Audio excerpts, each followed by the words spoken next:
A most wonderful morning to everywheres. Good morning, good morning, good morning. Good morning. It's Higurashi. It is. I usually babble on at the start, but I'm not gonna do that. Let's go. Alright, so last time, I took notes after the stream. It was very useful. Um, we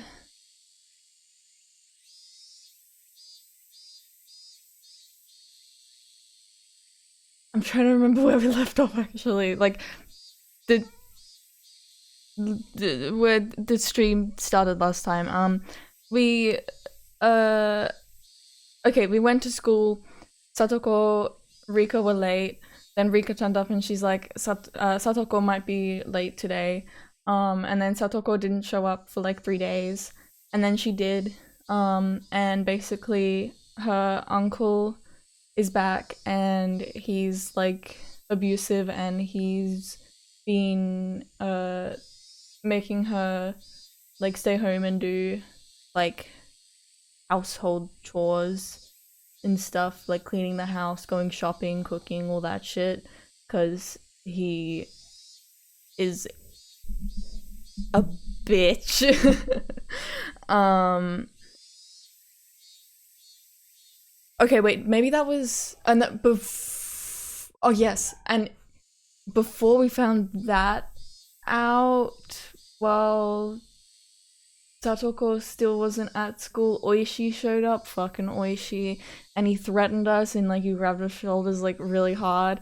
And then Coach showed up and it was like, get away from him, basically. And then we found out that Oishi always shows up,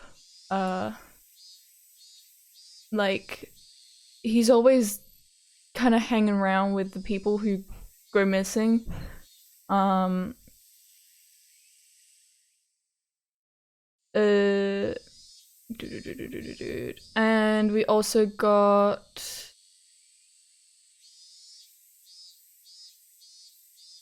nope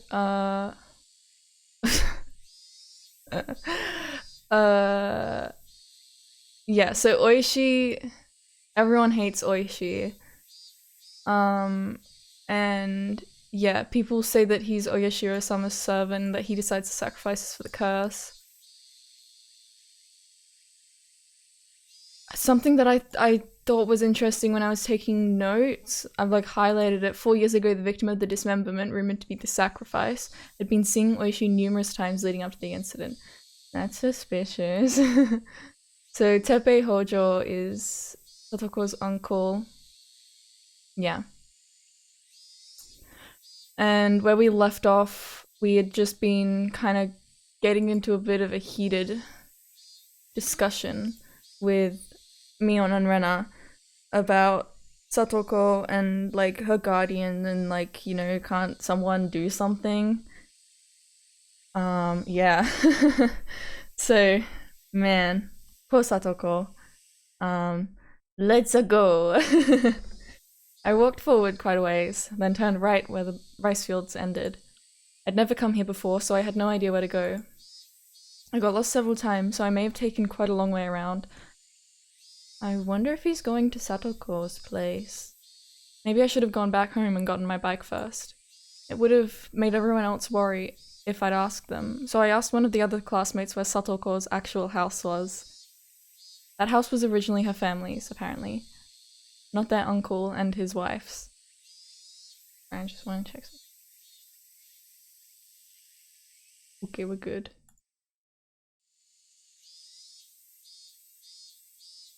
Okay, we're good.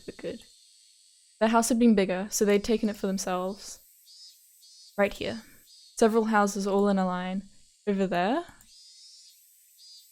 I was visiting Satoko's house, but didn't particularly intend to meet her there. I didn't mean to spy on the enemy, her uncle either. Maybe I just wanted to be a little closer to her, as her Nini. Pretty words, but I didn't know if they were true. What if Tomita-kun and the other— what if what Tomita-kun and the others told me was right? It'd be this house? I'm nervous about Keiichi showing up. When I recognized it, my feet grew heavy. What did I come here for? My motive for coming here was absurd. When Mion had said at the end that we were powerless, it made me sort of frustrated. I just wanted to do something, anything other than waste the days away praying for a miracle. That's what made me come here. But that was all. Even if I would have witnessed her uncle actually tormenting Satoko, what could I do?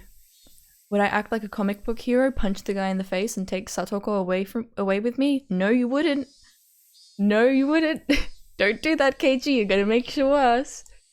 And then live together somewhere far away? That was ridiculous. I am powerless. The cicadas' voices, raised in chorus, sounded like they were scoffing at me, as though they were saying that if I couldn't do anything and wouldn't do anything, then I should go back home. I heard a car approaching, so I got out of its way. God, I'm so nervous. I just like jumped right back into this and it's like, oh god. Oh. But the car stopped right behind me, its horn honking shortly once. It's either Oishi or it's her uncle. Annoyed, hadn't I gotten out of their way? I looked behind me, and a familiar face was looking at me out of the driver's seat window. It's fucking Oishi. It's fucking Oishi. I'm wrong! I've never been so happy to be wrong, but should I be happy it's Coach? Would I really be happy? Coach? Hello, Mayabara-san. How unexpected to meet you all the way out here. Do you live nearby? Me being here wasn't normal. Just as I considered somehow giving him the slip, I noticed Satoko sitting in the passenger's seat. Satoko?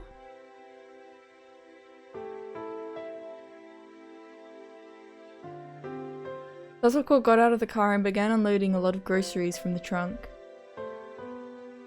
I happened to run into Coach on my way back from shopping. He said he'd bring me home, so I accepted his offer. She wouldn't have been able to carry all those groceries on her bike. As Coach spoke, he pulled Satoko's bike from out of the back seat where they'd put it. Grocery bags were big, and there were 4 of them. They all seemed to be packed full and very heavy. Those bags. 7 smart? Hey, isn't that a little far to go by bicycle? I looked at the bags and saw that they were filled to the brim with sake bottles, snacks that you'd eat with sake, and boxes with cigarettes. How are you getting these, Satoko? Their weight was one thing, but their contents were nothing less than luxury items. Okay, yeah, so the uncle's gotten a hold of a lot of money. I made it thanks to Coach. He helped me out. It was a little difficult going up those hills.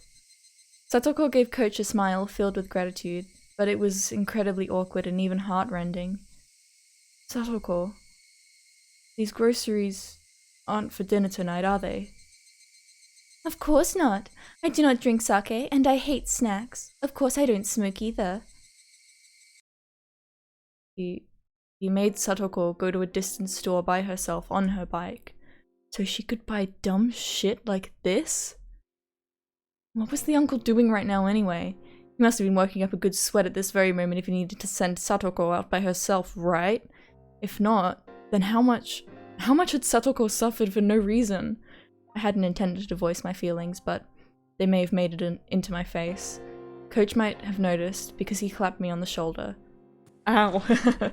Just then, one of the house windows clattered open, and the face of a vulgar man, the very sight of which made me immediately avert my eyes, emerged from within it. There were no self-introductions necessary. My gut told me that this was the uncle in question. The first thing out of his mouth should have been words of gratitude for Satoko. Satoko, you left the heat for the sake on when you left, you half-wit. I know nothing about sake.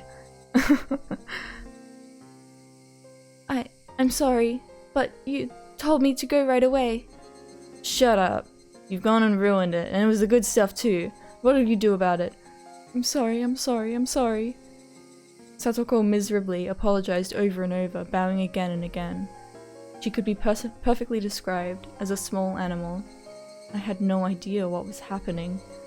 Satoko finished shopping for all this heavy stuff that wasn't even for dinner, She only managed to come back because she ran into Coach and he drove her home.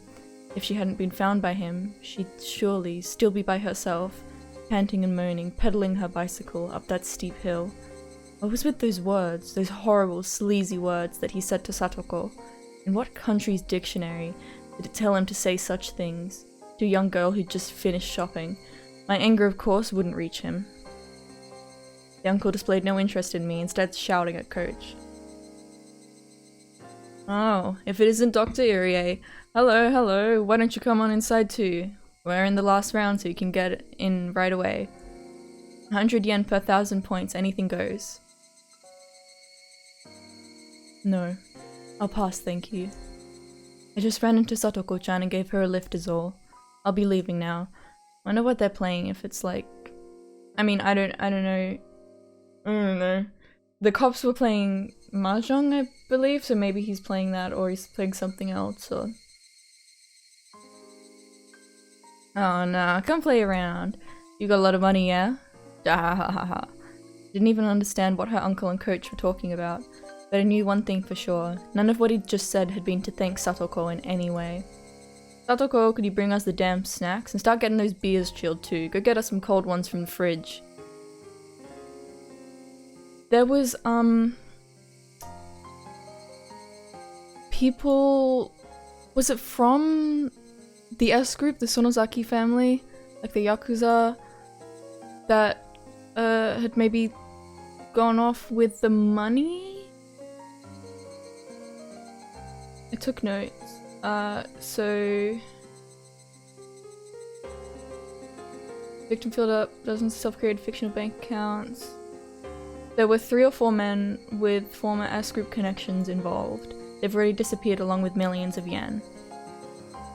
So, I wonder if these are the 3 or 4 men with former S group connections that he's got at the house. Or not. Ted-chan, you're so harsh on her. She looks so sad. You should take better care of her. This is how I gotta treat her. She's been like this since she was with my bro. Spoil her and she ain't gonna listen to a damn thing you say. Shit. Whatever, it's your draw, Ted-chan. Tsubaki-san declared Richi to... Sorry, what? You and Richi again, Tsubaki? I assume this is like Mahjong. Yeah.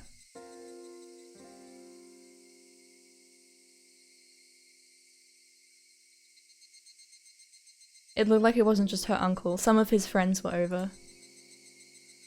Hey, wait. What was he... No, what were they doing? Flinging rude words left and right, making Satoko go shopping for your beer? What were they doing? My uncle's friends came from town, and they're playing Mahjong. He told me to prepare dinner for them as well. What the hell? Mahjong? He called his friends over for Mahjong? They were too busy playing, so they sent Satoko to buy them a crapload of booze from a faraway store. The first thing he said to her was how she left the gas on. What the hell? What the hell? What the hell? What does that guy think he's doing? We could get lost in some game of Mahjong and send Satoko to buy all this stuff. Even though Coach was listening, he pretended he wasn't. How is she being able to buy alcohol and cigarettes?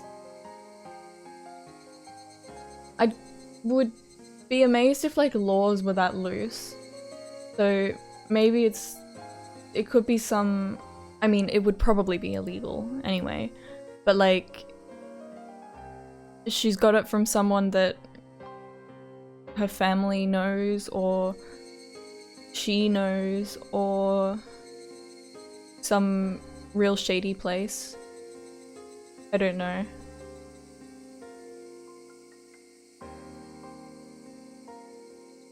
There was a line of heavy-looking shopping bags lined up on the ground next to the trunk. Mayabara-san, you help too, please. You're a boy, you get to carry this heavy one. Coach, you're gonna let this slide? This is completely... Coach pretended that he hadn't heard that violent outburst either. I feel like Satoko going out and buying alcohol and cigarettes, could that be used as evidence of like abuse? But then it could also just be like, you know, she's a delinquent kid buying this stuff that she shouldn't. When I thought about it later, his reaction might have been the best thing he could do in that situation. I'll carry 2 of them myself. Come on, help us carry them, please. The bags were packed to the brim with bottles of sake and bar snacks. They were so heavy. And so filthy, so unfair. They weren't just heavy in terms of weight, they made me feel mortified. Nothing could have been heavier than that. Ichi-san, there's no need to push yourself. I'll carry it. Satoko mistook my biting back the humiliation as grimacing under the weight and offered to help. Stupid. Don't underestimate me. Satoko had never looked down on my physical strength in the slightest. Ugh, bruh. Coach, I'm sorry for you two. It must be heavy. No, not at all, answered Coach, smiling vaguely. Coolly. But I alone knew. Coach was an adult, so he just knew how to keep his feelings from showing. There was even more anger than I was feeling, burning deep in his eyes. Well, haha, it is heavy.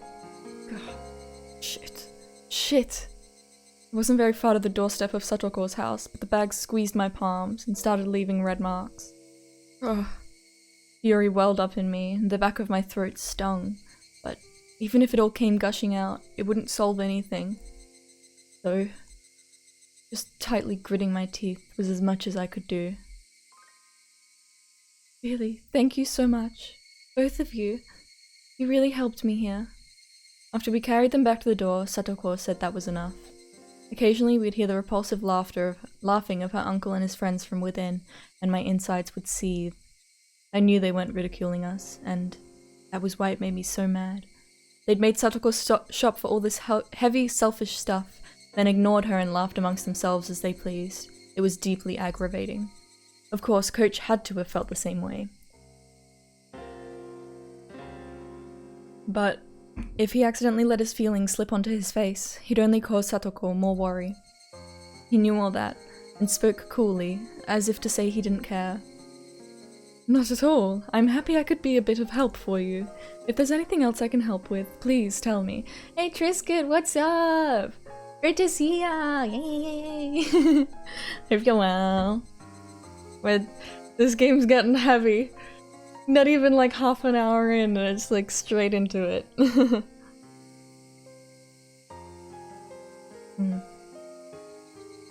My tea is just the right temperature though.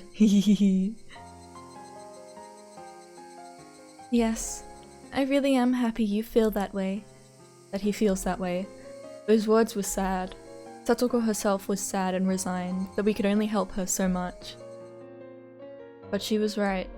No matter how much Coach or I want to help Satoko, this was as much as we could do. I felt absolutely ashamed at not having the power to help her any more than this.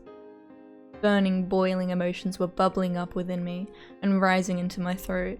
Trembling all over, I almost started to cry from my fury. Me too.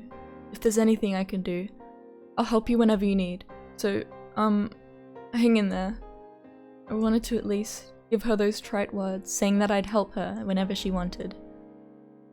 Yes, thank you very much.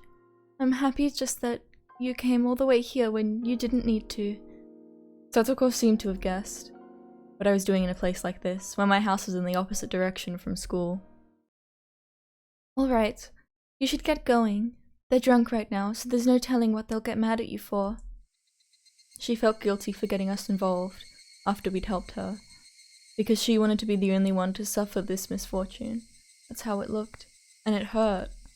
I handed my supermarket bag over to Satoko, and then I noticed on the back of Satoko's hand, there was something that looked like a bruise. Hey, Satoko, what the heck is that bruise? I knew as much as anyone else how transparent that sounded. I didn't need to hear it from Satoko to know how this bruise came to be. I just slipped on the stairs and hit it a little. Please pay it no mind. You're lying. Coach nudged me in the back. And then he puts his index finger to his mouth to chide me for being so loud. Really, thank you so much.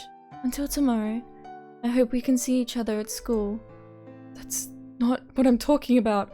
I asked you how you got that bruise on your hand. The evening glow finally got to a point where I could see the other concealed, oval-shaped bruises and traces of swelling on her neck and her legs, and other places too. I fell down the stairs. The very moment my violent rampaging emotions were about to burst their way out of my throat, I found my mouth being tightly clamped down on. Coach was pressing down on my mouth from behind, wrapping around me tightly with his hands.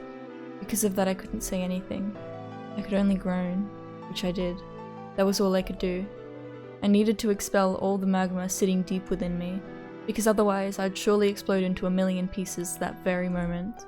So I groaned from my mouth, from my whole body, while heat fell in drops from my eyes. I groaned and groaned. I groaned to the point of exhaustion.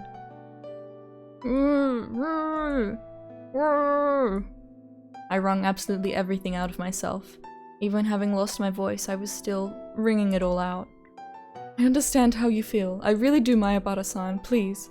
Please just endure it for now. Please, I'm asking you. Mayabara-san. Endure it for now? And then what, huh? What would happen to her? To Satoko? Her body and mind were wounded and she was being made to suffer like this. You not even let me howl in vain at it?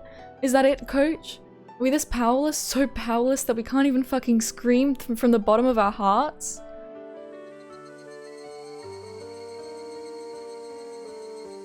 Voices of the Higurashi made me calm down. I didn't know how long it had been. Satoko abruptly gave a slight bow. Thank you very much, Keiichi-san. Satoko. You looked a lot like my real Nini just now. My real Nini may not be here anymore, but I have another Nini named Keiichi-san. Yeah, you got it. I'm your Nini. And when you're in pain, I'll help you no matter what. Your Nini will rescue you for sure.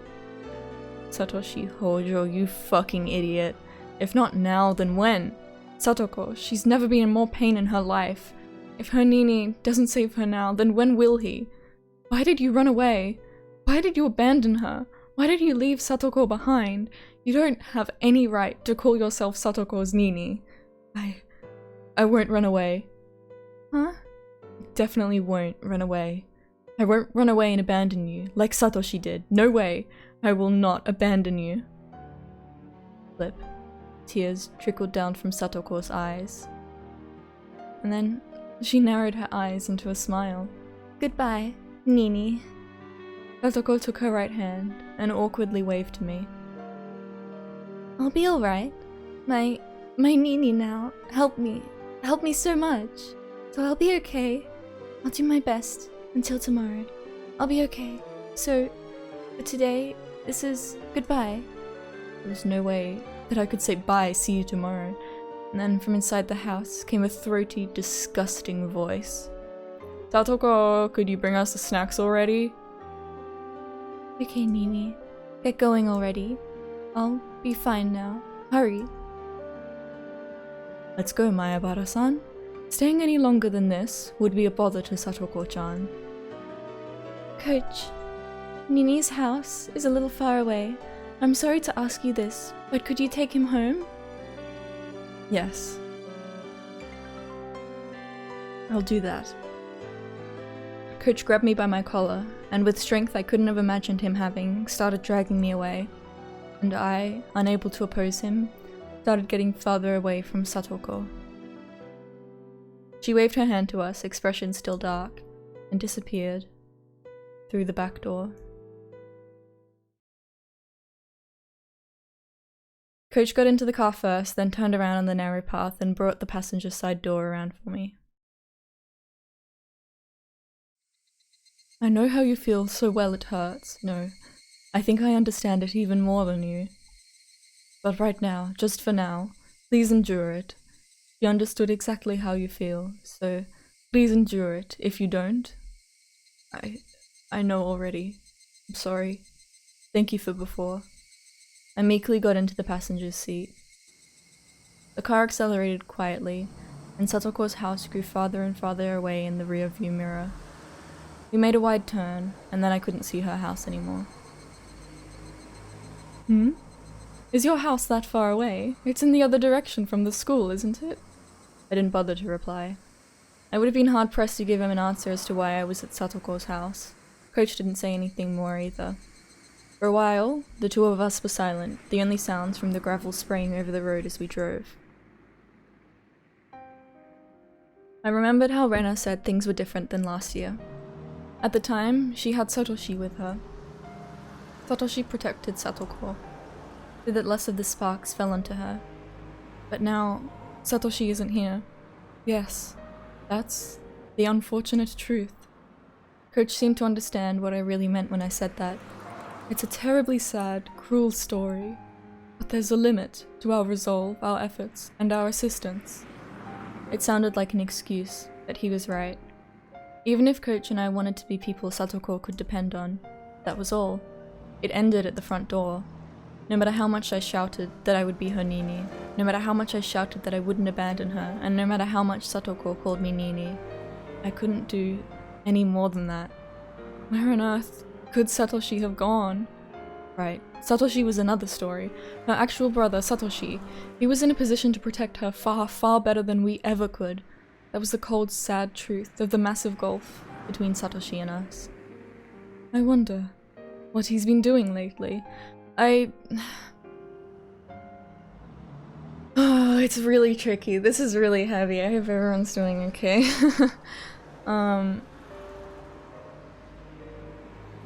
Satoshi... I can't blame him. I mean, I don't know that much about him, or who he was, or what he went through, or why he left, if he even wanted to leave, if he's even still alive, but I also can't be mad at him. Because, I mean, yeah, he did leave Satoko.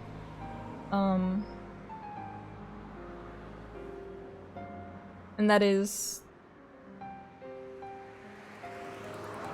not ideal. But at the end of the day, he was also being abused. I don't know what you do. I don't know what you do in a situation like that. It's just kind of impossible, really.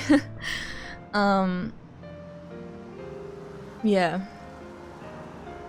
We don't even know if he wanted to, like, run away. Or, like, yeah.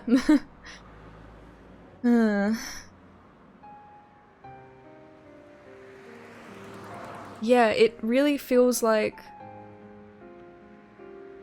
I don't know.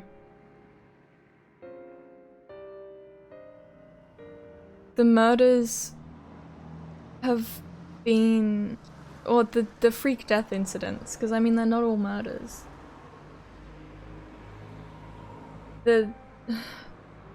It feels like someone looking out for Satoko. There is also Rika and her parents, but maybe there was something going on with them as well. And it's like, in this situation, it's like, what do you do? What can you do? There's nothing. It's like, you are powerless. So it would make sense for someone to be like, okay, then I'm going to kill this person. You know, not that that's the right thing to do at all, but yeah. It did free Satoko. But what about her actual parents? Were they that bad? I mean, they might have, they actually might have just been an accident. I don't know. I wonder what he's been doing lately. Satoshi left home. I didn't know why. Maybe it was because of Oyashiro-sama's curse, or he disappeared or something. In any case, he wasn't beside Satoko now. At the time Satoko needed him to protect her most, he wasn't here. Why isn't he here? Satoko needs him now more than ever. A lot of people talk about Oyashiro-sama's curse, but the only thing I can say is that he ran away. One of my friends said that one day he just never came back. He ran away without even leaving so much as a note for his sister? Satoshi-kun had been doing part-time jobs a lot. At the time, Satoko-chan really wanted this huge stuffed animal. They ended up costing a lot, so he was doing all sorts of part-time jobs in order to afford it. He felt so strongly about it. Everyone was whispering about how he at least wanted to get his sister a nice birthday present, since she was being made to live such a pitiful life with her uncle and his wife. In the end, he didn't use his savings for a birthday present for Satoko. Satoshi-kun disappeared, and the police looked long and hard. They found out that Satoshi-kun had withdrawn all his savings himself on the day he left. After checking all over, they began to think that maybe he'd used his savings to go to Tokyo. Tokyo? For what? Again, all I can say was that he ran away. That feels weird. He's...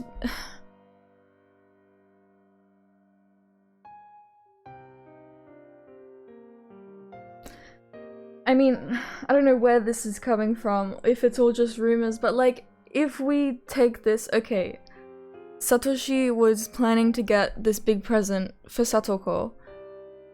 Why would he not get it for her? That feels like that should be a contradiction. That, like, can prove that he didn't want to run away. Because I feel like the kind of person we've been told that he is, the kind of person that we can guess that he was, like, he would do that for her. At least that, like, before running away, you know? He saved up all that money so he could run away? He was that selfish? But how could he just leave Satoko behind? He was going to run away anyway. He should have brought Satoko with him. Even now, Coach was still calm. He wasn't trying to pour any oil on the fire of my anger at all. He just waited until my anger naturally subsided. After listening to gravel being crushed under the wheels for a little while, Coach spoke abruptly. Please understand. Satoko-chan, left behind, arrived at the same conclusion.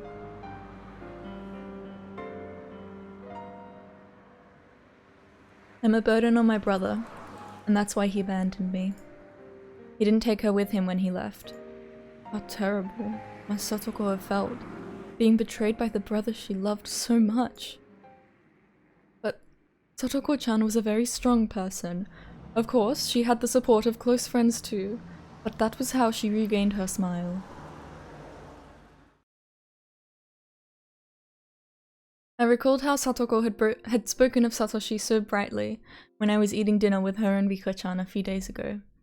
At the time, I didn't think any more of it than how pleasant their sibling love had been.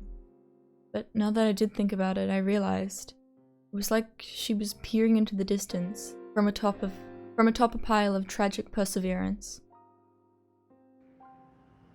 She said Satoshi-kun will come back for sure, and that when he did, she wanted him to see how she was no longer a burden. Satoko isn't a burden. She's way better at day-to-day living than me. She can do pretty much anything. I mean, she might fall behind Rena or Rika-chan in certain aspects, but she's way more of an adult than most people.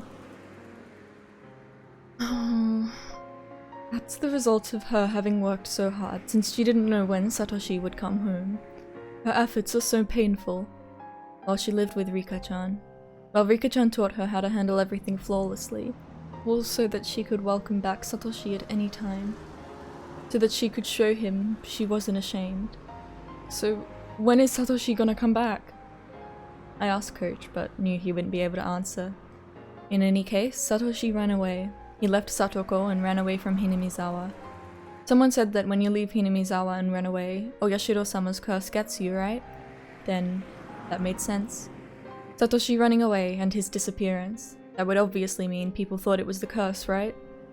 And they could smile, as though it were his own fault, as though he got what he deserved.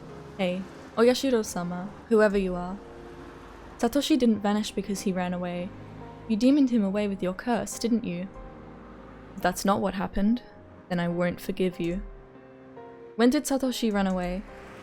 The night of the Watanagashi festival last year, when their aunt was killed by that deviant. It was a few days after that. On Satoko-chan's birthday.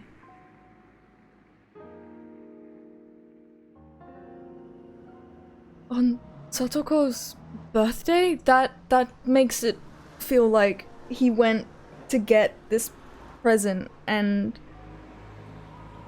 I don't know, he was like kidnapped or something.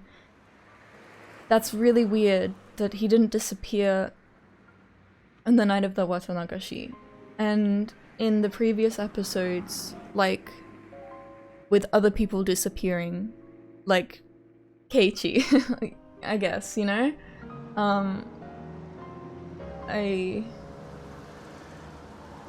That's,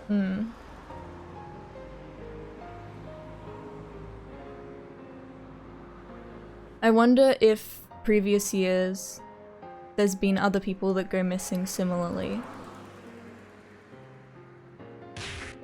Bang. I slam my hands on the dashboard in front of me with all my might. Satoshi, of all the days, he could have chosen to run away. I don't think he would do that. I don't think he would do that. I don't want to think he would do that. Their aunt just died a few days before, didn't she? All your days of suffering were about to end, weren't they? You were just about to start thinking about a new life, weren't you? Which is why it doesn't make sense. It's wrong to be happy about someone dying, but for Satoko and her brother, her birthday had come at a critical turning point. I mean, unless, like, unless Satoshi, like, really truly hated her or something, a reason for him choosing to run away then could be, like, if he actually did kill their aunt. Like, maybe he's like, alright, well, I've got to get out of here. I don't know.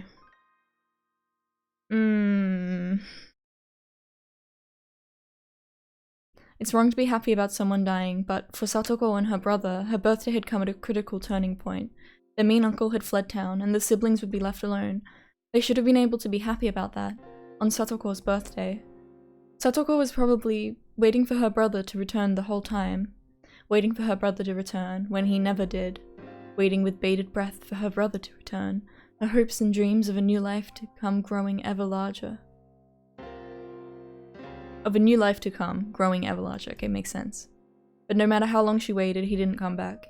He didn't even contact her. Satoko, trembling in anticipation of a great present. Just when? When would she have to face the cold, terrible truth? Satoshi, you fucking idiot. I could feel my blood rising to my head, in my anger at Satoshi.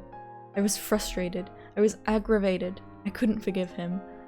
Satoko still respected and adored her brother, and yet he so heartlessly betrayed her. Such a person wouldn't just come back, now when he was most needed. Yes, no one would protect her, not even her real brother Satoshi. So when she started to see you as her Nini, I was happy. Huh? I pray for Satoko-chan's happiness as well, but I have a position in society and a job to do every day. I have little time that I can devote to Satoko-chan. But you're different. You go to school with her, and you're closer to her and Satoshi-kun in age. I know you think you can only do so much, but you're in a position where you can give Satoko-chan a hand much better than I can. So, I want you to help her enough for the both of us. That's what I wish for. It's a lot to be putting on Keiichi, but I mean, yeah. But that's... Coach, you could... Of course, with my job skills, there are plenty of things only I can help her with. But in the same way, there are things only you can do for her. What I want to say is, we should both perform in every way we can. Is that a little too complicated? Coach added that, but I shook my head in response. When I heard him say he had job skills, it reminded me that he was an adult, in a different position from all of us. Maybe I should ask him about it. Oh, Coach, do you know a lot about laws? No, I know even less than the average person. Why? I don't know why that's so funny. I thought back to when I argued with Mion and the others about Satoko. Our children's argument had only left us with the conclusion that we had to wait and see, but what would an adult think? What was it? The child welfare law? As an emergency measure to secure the safety of a juvenile, they can force him or her to separate from the parents. They can do that? So then, we could rescue Satoko from her uncle right away! Satoko-chan might not want that. Unless the person being abused wants shelter anyway, it doesn't go that far. Satoko doesn't want it? Why? Coach didn't answer me. I didn't know why he didn't. It was clear as day that Satoko's uncle was being violent and treating her like a slave, so then why? I clamped down on my frenzied emotions and waited intently for Coach to answer, but he never did. It wasn't like he was pretending he hadn't heard me. If I had to say, it was more like he wanted to explain, but couldn't put it into the right words. Satoko-chan probably thinks of this abuse as a trial. Trial? This isn't some weird religion. Weird religion we're talking about. You might know this, but Satoshi-kun always looked out for Satoko-chan. She always relied on him, almost as though she was utterly dependent on him. I'd known for a while that Satoshi had always protected Satoko from their aunt and uncle, but that was his duty as an older brother, not something to worry about. I think that may have traumatized her. Maybe she figured that depending so heavily on her brother had made him hate her. And for Satoko, the current situation was a retelling of the story of over a little a year ago. Of a little over a year ago, but this time Satoshi wasn't here.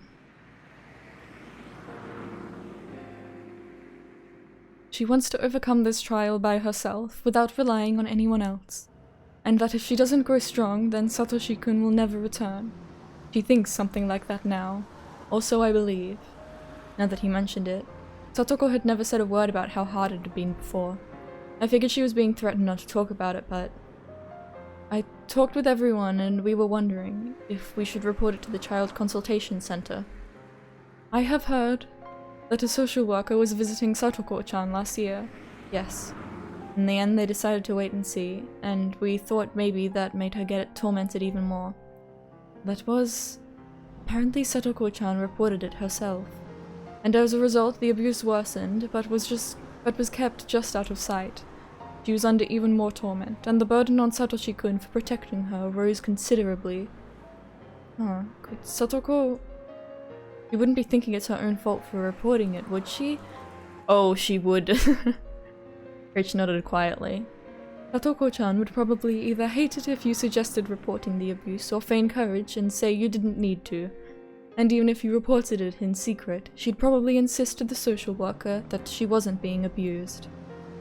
Satoko always acts tough and doesn't readily admit defeat, so I could imagine that easily. And the Child Consultation Center has enormous authority in these matters, and they can take emergency measures without needing any permission from a child or from a court or the concerned child. If the abuse was known to the public, they could forcibly shelter her even if she denied it. For Satoko-chan, that would probably mean losing. This isn't about winning or losing, it's real life. Satoko, she's... Back on topic. After they placed her under their protection, she would be sent to a child care institution or the like. She would basically be living there, so it would mean moving away. And with the change in residence would come a change in schools too. Changing schools. It has to be done, if that's what it will take for her to be safe. Satoko-chan understands all those things. All the more reason for her not to want it. Why? Because Satoko-chan's reason for living is to wait at that house for Satoshi-kun to return. She was a husk, an empty shell after being abandoned by her brother. How did she find her reason to live? Try looking at it from Satoko-chan's point of view rather than your own. Felt like he was trying to confuse me with that hard to understand roundabout way of talking, so unique to adults. The point was that I couldn't do anything about Satoko wanting to stay in that house, and that I should watch until she gives in. In the end, no matter what I said, Coach himself was saying to wait and see. I don't understand. What? If I feel that Satoko is really in danger, I will report it without asking anyone's opinion. She might not be happy with the result, and she might hate me for it, but I believe that that will ultimately be what brings Satoko happiness. Coach turned to me and gazed fixedly into my eyes. It was written all over his face. He was shocked at what such a young kid had said. Why? Why would you go that far? Coach, no, rather normal adults might not have understood. So I taught him the creed and values that I believed in. Satoko is my friend, and I am Satoko's Nini. Isn't that enough of a reason? I stared at him with a will strong and unbreakable as steel as his eyes betrayed a tiny bit of unrest. No, of course that's enough. We were silent for a little while until finally Coach said only that. Didn't we make a promise? I'm sorry. What? That we weren't going to ever let Satoko cry. We made a vow on that day of the barbecue party. I didn't think about it hard at all, but Coach and I still made a promise that we wouldn't ever let Satoko cry. Coach gave a dry grin of regret, immediately apologizing for not remembering. One way or another, when he grinned like that, it made me think that his enthusiasm for saving Satoko was a tiny bit smaller than mine. He lightly hit the brakes, making a skidding noise, and my whole body suddenly fell forward. Would that be your house there? Oh, right. Mayabara-san would live at the Mayabara residence, wouldn't he? Before I knew it, we were almost to my house.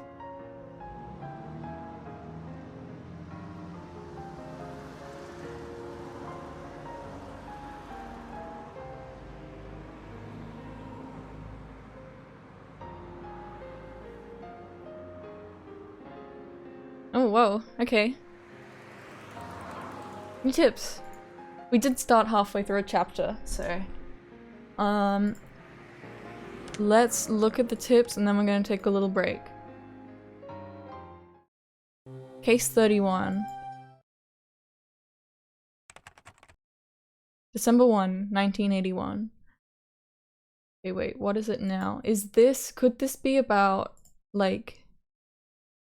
when someone was looking into, when someone was looking into the abuse. It will be explained probably if I just press the button like once. But whatever. Maybe I should check my thinking zone. God, where is it? There it is. So the dam site murders was okay, yeah. June 1979, so 80 81. That would be, yeah. 80 is year 2. That's when her parents died. 81 is year 3 when oh yeah, it's June 1981. I've got it written here. That's when Rika's parents died. Yeah, and then the year after that, 82, is when the aunt died. Oh boy. December 1, 1981. Prefecture Juvenile Welfare Division report. Do not view, do not duplicate. Case 31, November 20. Satoko Hojo, blank years old. Residence, Hinamizawa Village, Shishibone. 1. Consultation circumstances. Genetics! Hydration, I shall. Hope you're doing well. Yahoo! Anonymous telephone SOS of child abuse. Oh boy. 2. Abuse situation. Anonymous claims that a female child is suffering physical abuse by adoptive parents or guardians. Just tired? Yeah. Well, that's good you're doing okay. 3. Family structure. Circle marks abusers. Adoptive father, adoptive mother, older brother, child in question. Note, in June 1980, the child's parents died in an accident and she was given to her uncle on her father's side, her father's younger brother. I'm so bad at Roman numerals, that's 4. 4. Child Consultation Center's response. On the day of the anonymous telephone consultation, the center called the child's school and asked of her situation. The next day, the welfare officer on duty visited the child's home and heard what they had to say. Okay, I'm like trying. I've been trying so hard not to bring it up, but I do know that Ryukishi worked. Was it as a he worked in like social services? Hold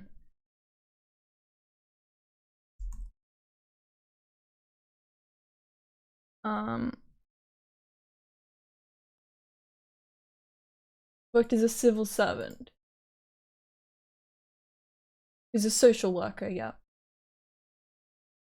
So yeah, this is it's why this is it's hauntingly realistic. The next day, the welfare officer on duty visited the child's home and heard what they had to say. Both adoptive parents agreed to the center's coaching. Contacted anti-abuse network in the city. Yeah.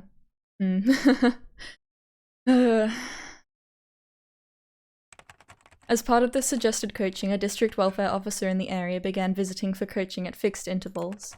The scrawled note below was stapled to the report. Related information from former official Mr. W. That's interesting because I feel like,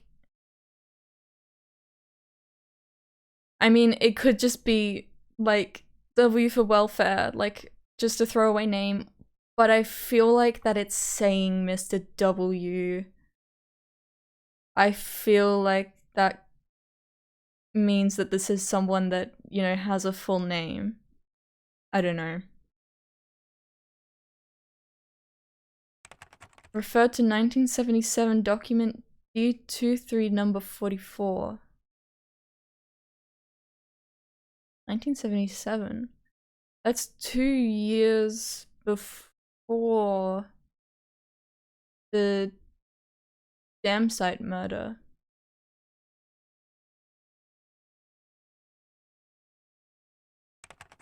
Ask Chief Investigator F from the city's education consultation offices. He is well informed about it.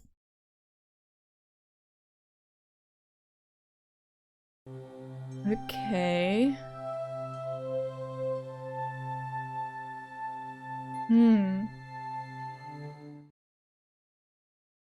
Okay, we'll stay on the tip screen because it's got some little background noise. Alright, we're gonna take a 5-minute break. I'm gonna run ads for the pre-roll to be disabled for a little bit. I almost just pressed the end stream button. Holy shit. Alright. I'll be back in like 5 minutes. See you soon.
I am back.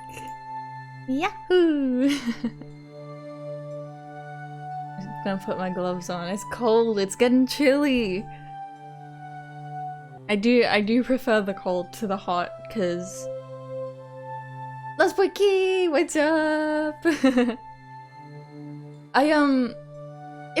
was you, right? With Sleep Token? I listened to the song you were talking about. I also brought it up with my dad, and he's like, oh yeah, that's one of the bands like I listen to, like on repeat. So there you go.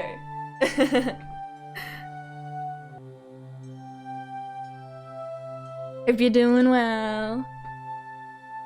I'm just getting comfy again. Oh, I gotta take my VW thing off. Can't forget can't forget about that. New album drops in 11 days, you can't wait! Oh, that's so exciting! Yay! Alright. Let us continue. I went home and washed the day's sweat off in the shower. Normally I could reset everything by taking a shower and forgetting all the bad things, but that didn't happen today. I got out of the shower to find fresh underwear placed neatly in the laundry basket. Normally I didn't stop to think about it, but today I felt happy at my mother's consideration. At the same time, however, it made me realize how much Satoko must be suffering. At the very moment I was appreciating this gentle kindness, Satoko might be being bruised by her uncle's cruel words. I went up to the second floor and shut myself in my bedroom. Then, facing my desk, I folded my arms. My topic of thought, of course, was Satoko. We'd thought that if we could just get a public agency to intervene in the right way, the problem would be solved. But with what Coach said, I didn't think it would be easy.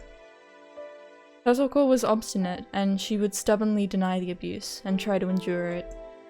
And that was an act of atonement towards Satoshi, who had protected her before and then run away. As long as she thought that way, the situation wouldn't be so simple. But earlier, before Coach, I made a clear decision. If I thought Satoko was in danger, then I would do what I had to. In the end, that meant I was just going to wait and see too. Nevertheless, I thought I'd drawn a clearer line than Coach or my friends had. If the time came, I would report it, over the phone. Given Satoko's personality, she might criticize me if she found out, but I believed it was ultimately the best decision. Wait, Keiichi Maebara. Would that really be all it took for the problem to end? Say that I reported it to a public agency, like the Child Consultation Center. What if they stuck to their wait-and-see attitude like last year again? Last year they decided to do just that, and the situation improved temporarily. But then the aunt, thinking herself a laughingstock, increased her tormenting in secret. In the end, things became more underhanded than ever before. This year it was her uncle. I had just seen him for the first time today, but the man seemed much more direct, much more violent than the word underhanded could imply. He wasn't like their aunt, no, not that subtle. He was more direct. He might also assault her with punches and kicks. That could easily be discerned from the bruises and such I saw on Satoko's body. Shit. You're too naive, Keiichi Maebara. However heroic it may seem to report what was happening, if it doesn't save her, then it doesn't mean anything.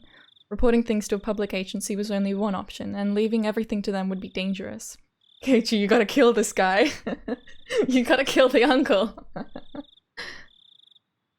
We would need something more to guarantee Satoko's safety. I scratched madly at my head, thinking, then tilted it back, wanting at least a little bit of calm. The memories of angry arguing with my friends today came to mind. I was embarrassed that I hadn't realized it until Rena had said something. She was right. My house is big. Compared to all the houses with the straw-thatched roofs in Hinamizawa, it was really big. We did actually have empty rooms. I've never thought that we were affluent, but also never that we were poor. I just didn't admit it because people would think I was arrogant. But maybe my family really is wealthy. We had a few rooms we could lend to Satoko. The guest rooms are only in use when people related to my dad's job come and stay every once in a while. Plus, if we cleaned up a few of the rooms my dad uses for storage, they could work for her as well. As for food expenses, that might have been a more serious problem than a kid like me could imagine. Lunch every day would be manageable. All of our friends would just have to bring a little bit more for lunch than they usually did. With everyone pecking at everyone else's food anyway, it would be manageable. For breakfast and dinner though, that would have to be up to Mom. I would need to convince her to lend Satoko more than just a room. Of course, I don't even think convincing her if that would be easy. About how much did it cost for one person to eat? How many tens of thousands of yen per month? They couldn't complain about it if I shouldered that, could they? I had only 10 or 20,000 yen in savings, but it was something. I actually had even more thanks to New Year's gifts and such, but my parents had taken all that and put it into a fixed time deposit. If I could get access to that, it should add up to a lot of money. And if I got that far, I should ask Mion and Rena to share some of the burden. Of course, I wouldn't depend on that. Rena got mad at me, didn't she? About how I shouldn't just shove responsibility onto others. I'd have to ask for help. Even so, I'd basically be saving her myself. I would follow through on it. Oh, but it wouldn't only be food expenses. There were a lot of other things that you couldn't do without, like baths and laundry. My mother was awfully methodical and strict about cutting out inefficiencies, and for once that was troublesome. You might even make reference to the money it would cost for the detergent Satoko would use for her own clothes. I couldn't think only about food expenses. I needed more money. Hey wait, Keiichi Maebara, since when was all this about money? I mean, the mayor was seemingly fine. I mean, I don't know, because Rika was paying for all this stuff. For her and Satoko. And maybe that's, I mean, I guess that would be money from her parents, but like, wouldn't, like Rika could help out in the same way that she has been? And the mayor could help out? And coach? There's a whole village that can help. I mean, it is, maybe I'm being too Keiichi brained, it's not that simple, but like, it could be, right? If it got to the point where, like, Keiichi could have Satoko live with him, like, they would find a way to make it work. Even if you could afford it, you would need your parents' permission first. They'd be looking after a young girl for a really long time. What would I say to persuade them? Just calm down a little bit, Keiichi Maebara, and you'll realize right away that you can't. Even if you asked them seriously, they would tell you to call the police. Even if you manage to gain their empathy, why should the Maebara family have to shoulder all of the burden by itself? That's what would happen. That was it. It was very sad and frustrating, but no matter how much I wanted to help, my resolution alone couldn't save anything. Kids, they're really this powerless? I felt frustrated. I believed my feelings were stronger than anyone else's. I even thought they were stronger than Coach's. And yet... At that point there were 2 knocks at my door, and Mum poked her head inside. Were you awake? I've been calling you for dinner for a while. Oh, yeah, I'm coming. As someone financially dependent on his parents, I shouldn't say this, but I just sat around doing nothing, and food suddenly appeared. It felt so natural to me that I'd shamelessly thought of it as the responsibility of the parents who gave birth to me. But when I realized that natural thing was actually a right, I came to realize just how hard it was to grant that privilege to others. Even the boring meal in front of me, no better than it ever was, had more meaning than that tonight. There was food for 3 on the table right now, for Dad, for Mum, and for me. I couldn't imagine how hard it would be to add another place at the table. Think, Keiichi Maebara. If it was hard to make food for 4, then just think about how 4 people could eat food made for 3. Oh. I changed around the way I thought, and with that I began to consider an unthinkably bold plan. That's right. I didn't need to get my parents' permission. Is he gonna, like, hide her? Keiichi. What was Mion saying about, like, not treating her like a pet? Please, Mom and Dad, please let me take care of this kitty. She won't be much trouble. I'll just, like, give her a bit of my dinner every night. I just give her a little bit of, like, meat off my plate. I promise I'll change her litter box. You should just live here in secret. I got upset when I found out a while ago, but if I remembered right, if you climbed out the window then shimmied down the first floor roof or the gutter, you'd go in and out of the house directly from my room. Interesting. Satoko's physical ability far surpassed my own, so it would be even easier for her. I hadn't even thought about it, but her living here secretly was actually a necessity. I'd only have to bring Satoko to my house when the public agency said they would wait and see. In other words, if Satoko's uncle continued to be her guardian. If, in such a situation, word got out that she was here, her uncle would barge in and drag Satoko back with him. Her uncle was her rightful guardian, so my parents would hand her over without an argument, no doubt. So I needed to keep it a secret that she was living here.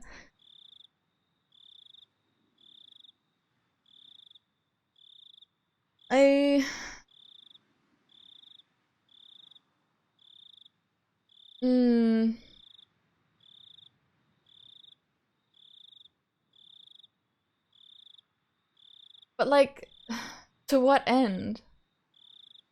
Is she gonna live here until, you know, she's old enough to live on her own? There's no way people wouldn't find out, and if Satoko's like going to school, her uncle would be able to find her and get her home. And Satoko would also want, like, she would need to agree to this. It's a nice thought, but if it needs to be a secret, then having my parents' help would mean a lot, but gotta deceive your allies first, like they always say. Okay, persuading my parents was an unrealistic proposition. So I'll search for a way to have her live here in secret. I mean, she's like bruised and stuff, right? She's bruised. She was sent out to buy a bunch of alcohol and cigarettes. Like, I don't know.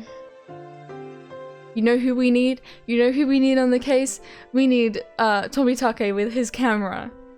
That's what we need. When I was around, she would just have to be really quiet in my room on the second floor. The issue was the daytime. If she was hiding from her uncle, then she couldn't go to school. It might be lonely, but not going would be the better option. I could easily teach Satoko the stuff she learns in her grade. Actually, during school, I mostly help all the younger kids out rather than study my own stuff.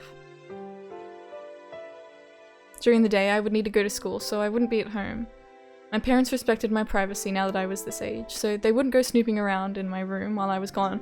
Well, I mean, maybe they would if they suspected you were, like, secretly hiding an 11-year-old in your room. I think. If she holed herself up in my room, it would be okay, right?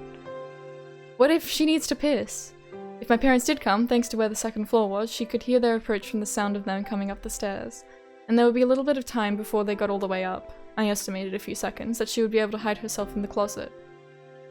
Wait, Keiichi, something doesn't make sense. If she can't go to school, then what'll she do for lunch? Calm down already. I could just leave her my own lunch, couldn't I? I should just go to school without lunch and get everyone else to split theirs with me. Okay, that's good. No more contradictions or oversights, right? Right? What, is she just like meant to squat out the window and like piss into the air? I mean, I don't think Keiichi's room is connected to a bathroom, but she would have to leave and like go into the bathroom and like I don't know. I mean, I in the first place, I don't think I should be taking this entirely seriously because there's just so many things that you could not do. Oh, breakfast and dinner. I could somehow get her to go without breakfast. I can go with 2 meals a day when I sleep in on Sundays, after all. Every night, I'd pretend as though I had a bigger appetite, then ask for a bigger helping. And then I could just somehow give part of that to Satoko. As a test, I stood up from my seat with my plate of fish in my hands. What's wrong, Keiichi? Sit down and eat your food. Well, I'm kind of not in a good mood. Could I eat up in my room? You'll make a mess. Eat dinner at the dinner table. Sorry. Hey, wait. I only tried to take away 1 plate of fish, and they ganged up on me? In reality, it was impossible for me to smuggle my food away without my parents knowing about it. But it must have been worth taking the time to think about. Keiichi, you just gotta hide the food in your mouth. Thank you for the food, I'm going in my room now. There must be some trick, some method to avoid them realizing. Even if I can't think of one today, I might think of one tomorrow. My appetite was rapidly fading, so I finished early and went back to my room. I went back there and tried to think about it from Satoko's point of view. For example, let's say my parents were coming up the stairs right now. I've got to hide. I opened the closet. Clatter, clatter. It didn't open quietly. Hey, wait, didn't it always open real smooth and quiet? Why was it suddenly doing this now? Was this house even structurally safe? Was it already showing signs of dilapidation? Or were just the hinges not greased well enough? Could I just apply some lubricating wax? The sound itself may have been soft, but it left me uneasy as to whether my parents would detect it happening when they climbed the stairs. But this was an easy problem. I could do something about it. I just had to fix it up a little bit so it didn't make noise anymore. For now, I'll close myself in the closet as though I'd successfully hid. Basically always left my futon out on the floor. I couldn't think of any real reason my parents would want to go into my closet. Even so, there still might be some reason they would. I might need to construct some sort of camouflage so that she wouldn't be noticed even if they did open it. But the more she worried about that, the less time she'd have to actually hide, meaning it would be more likely they'd hear a noise. And then, I suddenly had to go to the bathroom. The bathroom? The need to use the toilet, so obvious and yet such a fatal flaw. The only bathroom was on the first floor. It would be absolutely impossible for her to use it without my family realizing. I might need to set up a portable toilet, like a chamber pot I guess. Satoko would hate it, so she could go in my room. Your room would stink. But the stench would be pretty terrible. Anyone sensitive would probably notice the smell without even coming into the room. The bath was okay though. She could just take a bath when my parents were out. But I couldn't do anything about a toilet. When her stomach started to hurt, if my parents were lazing around downstairs, she'd be in trouble. It was then that I noticed that I'd been clawing at my head with both hands. I sat down in the dark closet with my knees against my chest. I buried my face in them and tore at my hair. The more I thought, the more contradictions popped up. The more I thought, the more things failed. And the more I worried, the more I was reminded of how little power I actually had. My back started to hurt from staying in a cramped space for so long. But if I was to shelter Satoko, I would need to force her to feel this pain. To live in such a dark, narrow, suffocating place. Forever. But it would still be better than being abused by her uncle, or so I wanted to think.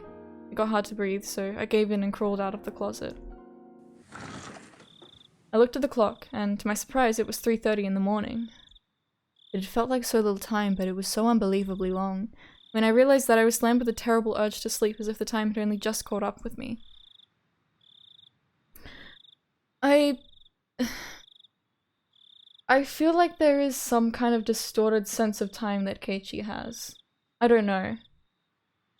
It could just be the, like, high stress situations that he's being put in. But it's something I've noticed. Like, how do you just go from having dinner to then, like, he goes sits in a closet and he's just in there until 3:30 in the morning? I mean, I don't know. Did he go to the bathroom? It doesn't seem like he did. It seems like he was just sitting in there that whole time. I didn't have enough strength to fight it, and I fell flat onto my futon. Yet I can't just go to sleep like this. If I waste any time, that'll mean I'm taking the same wait-and-see attitude that Mion on Coach and everyone else did. I need to keep worrying about how to rescue Satoko for a minute, or even a second longer, than everyone else. Isn't there a better way? Isn't there a better way? That one phrase I spoke to myself swirled around and around in a spiral, and steadily took over my entire mind. For my last moment of consciousness, I thought, there are a lot of blind spots in what I'd considered tonight, but I absolutely wasn't wrong for having those ideas. Tomorrow, I would suggest this bold plan to the others. Mion might be able to help somehow, and Rena was really sharp, so she might have a good suggestion. And above all, we needed to rescue Satoko once again, with everyone helping out. I felt pathetic for letting myself fall asleep. I'm sorry, Satoko.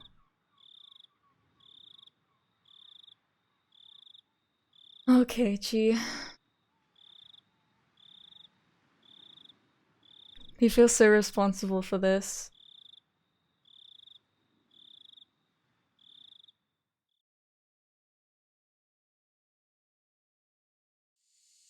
The ceiling blurred into view. It was hot. There was a thin layer of moist sweat on me. The voices of the cicadas permeating my room. were somehow grating to my head. But today's not Sunday, is it? I remembered today was a weekday and quickly brought myself to consciousness, and then finally I leaped out of bed. The clock read a little before 10. I was totally late. When I wandered downstairs, my mum would get mad at me. There was nothing I could do, though. After reviewing the schedule for the school day for a moment, I suitably rearranged the stuff in my bag. I hurried and got dressed, then went down the stairs. There was no sign of my parents anywhere. Maybe they went out somewhere together. So that's how it was. My mother had probably woken me up once this morning, but then I fell back asleep without remembering it. And my parents, thinking I'd gone to school, left. Something like that probably happened. I went to the front door, and as I expected, it was locked. It looked like I was right. It was further evidence of my speculation being correct. When I realized my parents weren't here, I suddenly felt less like I had to rush to get to school. There was one portion of breakfast left in the dining room. Probably mine. The milk they had poured in it had gone warm since a while ago. When I realized how hard it would be to sneak food for Satoko, yesterday, I had cried. Well, thinking back on it, food wasn't the only issue in that regard. I wasn't in a position where I could care for Satoko by myself anyway. It's such a heavy thing just to save a single person. I'd seen this on TV and in comics all the time, those feel-good words about how you'll save your friends for sure and such. Is that why I ran my mouth like that, swearing to save her? Because I wanted to feel good about it? No, that absolutely wasn't true. I think it is a little bit true. Because the fact was I couldn't save her. Because I didn't want to think like an adult, like I couldn't do anything but watch. Had Satoko gone to school today? I immediately realized that was a meaningless question. Whether or not she did, there wouldn't be a change in the environment she'd been placed in. If I couldn't save her, and no one else could either, then we could only pray for a miracle. Were we so powerless? With a vague goal of getting to school in mind, I sluggishly put on my shoes and stumbled out the front door. There's also kind of a theory kind of floating around in my little brain about like Keiichi being like sick, and that kind of ties into the time distortion, like the distorted sense of time that he has. I don't know. He also did stay up until 3 AM, so he would probably be a little tired. I had only overslept by 2 or 3 hours, but the sunlight and air felt completely different from how they usually were in the morning. Well, of course they did. Once 10 o'clock came around, you could barely call it morning anymore. I didn't feel like walking the same old route to school. I needed to ultimately end up there, but it was like I didn't want to choose the shortest route, the most proactive one to get to school. But in a more positive light, maybe I wanted some time to walk by myself and think. I had to go to school, partly to make sure Satoko was safe, but I hadn't come up with any plans yet, nothing since last night. So the path I took from my house was in the complete opposite direction. If I went this way, I'd pass Rena's house, and the dam site. It would be quite a detour. I calculated how long of a detour it would end up being, then, satisfied with the answer, I started to walk. Rena had brought me to the dam site a few times. One section of it had turned into an unlawful, oversized garbage dump, and Rena really liked going fishing for junk in there. And without that, she'd come off as a completely normal girl too. I can think of a few other qualities she could do without, but whatever. It's been so long since we've visited the treasure spot. The view quickly opened up wide and I was hit by a strong wind. There was no shelter here at this big dam site. Maybe it was a good thing I came here, I thought. At the very least, it was more healthy to think about stuff in a place like this instead of my cramped bedroom. I wonder if we're gonna run into Tomitake. I took a deep breath and filled my lungs with the rich, cold air unique to Hinamizawa. Ring, ring. I turned around reflexively. It was a bicycle bell. Considering where I was standing, I don't think they were trying to get me out of the way. They'd rang the bell because they wanted something from me. Hey, there he is! Hey, excuse me, you're from Hinamizawa, right? Yes, why? I've seen this person around a few times. Right, I remembered. His name, I think, was Tomitake, a freelance photographer who lived in Tokyo. He would zealously visit Hinamizawa every season to take pictures, or so Mion and the others told me, I think. Could you tell me how to get to the Furude shrine from here? I think I left my map at the inn. I don't know where to go. The shrine? From here? I knew where everything was in my head, but explaining how to get there was difficult. I was a little irritated at having been bothered for this, but when I realized it meant my detour actually meant something, that feeling faded quickly. I'll tell you, but it's a little difficult to explain. I could bring you there if you don't mind. Really? I would be in your debt. Thanks a lot. But are you sure? Did you have something to do? Tomitake-san finally appeared to have realized how strange it was for a student like me to be here at this time of day. I smoothly told him not to worry about it, then turned my back and started walking towards the Furude shrine. Tomitake-san hurried to turn his bike around and came after me. Sorry.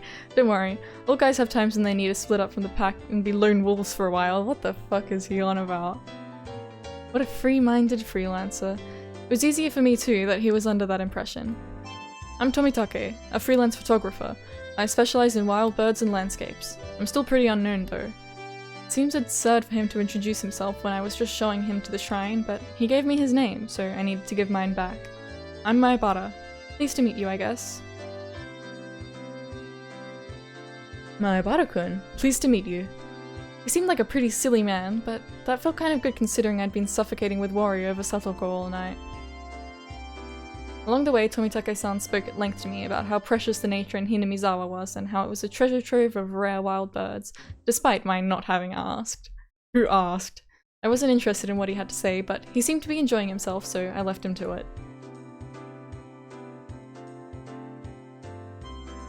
These steps will take you up to the shrine grounds. Thank you, you've really helped me out. I think I'm a little late. As Tomitake-san mumbled to himself, he left his bicycle nearby and started to climb the stairs quickly. I didn't have a watch, but as far as my internal clock could guess, it was still a little late in the morning. School wasn't very far from here. Maybe I could kill a little more time until then. With that in mind, I went up the steps in pursuit of Tomitake-san.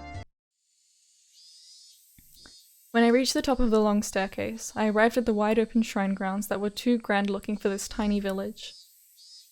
Tomitake-san. Oh, there he is. Is Takano gonna be there? Looked like he was supposed to be meeting someone here. Then he got lost and ended up being late. He was bowing to a lady who must have been the person he was meeting. Okay, I want to take a quick break. 5-minute break. My voice is a little tired. So yeah, we'll take a quick break and we will continue. Oink. Deloink. I will return soon. See you soon.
I'm back. I just had some grapes. And they tasted vaguely onion-ish, which is a little unsettling.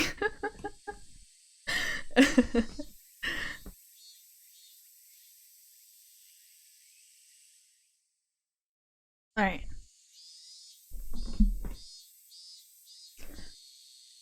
Okay. A lady. Oh, let me put my gloves back on. Keep my hands warm. My fingers. I'm always my fingers are always so cold. Alright. He's bowing to a lady who must have been the person he was meeting. Hey, that lady. I knew her. Oh, is that you, Maya Barakun? Hello there. Are you off from school today? How do you know her? What? Oh, Maya Barakun, you followed me? I wasn't really planning to. I just wanted to kill some time. Oh my, arriving at work late like an executive. How refined. You certainly are famous, taking the time to look like a big shot. Or was I a celebrity? Well, she did see my name out of nowhere anyway. I was oddly concerned about what she meant by famous. Oh, you still can't remember my name? This is Mio Takano-san. She works at the village clinic. Mayabara-kun, you seem healthy, so you probably haven't been to the hospital much, have you? Now that we're finally acquaintances, the next time you're sick or anything, I suppose I'll give you a little bit of special treatment. This lady named Takano-san, I kind of didn't remember her. Maybe we'd passed each other on the street a few times, but I was pretty sure that this was the first time we'd talked. Well, this is Hinamizawa. Even if I don't know a person's name, it's not unusual for them to know mine. I glanced at Takano-san and saw she had a bag and a camera. Are you photography partners? Was that why you were meeting each other? Oh, we're nothing like partners, but I am an amateur, and Jiro-san is gently initiating me into it. Right? That's not it at all. Takano-san is a quick learner. She could take pictures just fine without my guidance. I mean it. I wonder if they're looking to break into the storehouse, or if they're just kind of scouting the place out for when they do, if they do, on the night of the Watanagashi.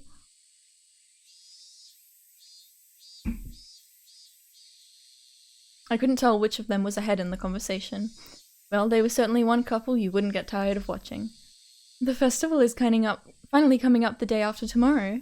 I hope I can take some good pictures this year. I plan on taking some shots of the setup tomorrow. I want to capture the festival energy shown by the preparations for it too. Oh, I just remembered. There was some village festival called Watanagashi or something the day after tomorrow, on Sunday. They hold a service with a pile of old futons in order to give thanks to Hinamizawa's guardian deity, Oyashiro-sama, I think? Oh, you're correct. You have quite extensive knowledge, despite just having moved here. Yes, it is a festival, to give thanks to Oyashiro-sama.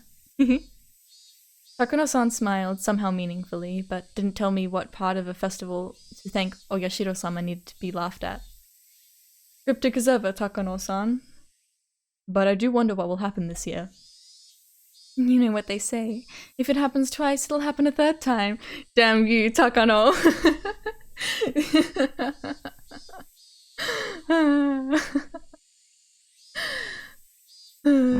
For her to say that in the third episode.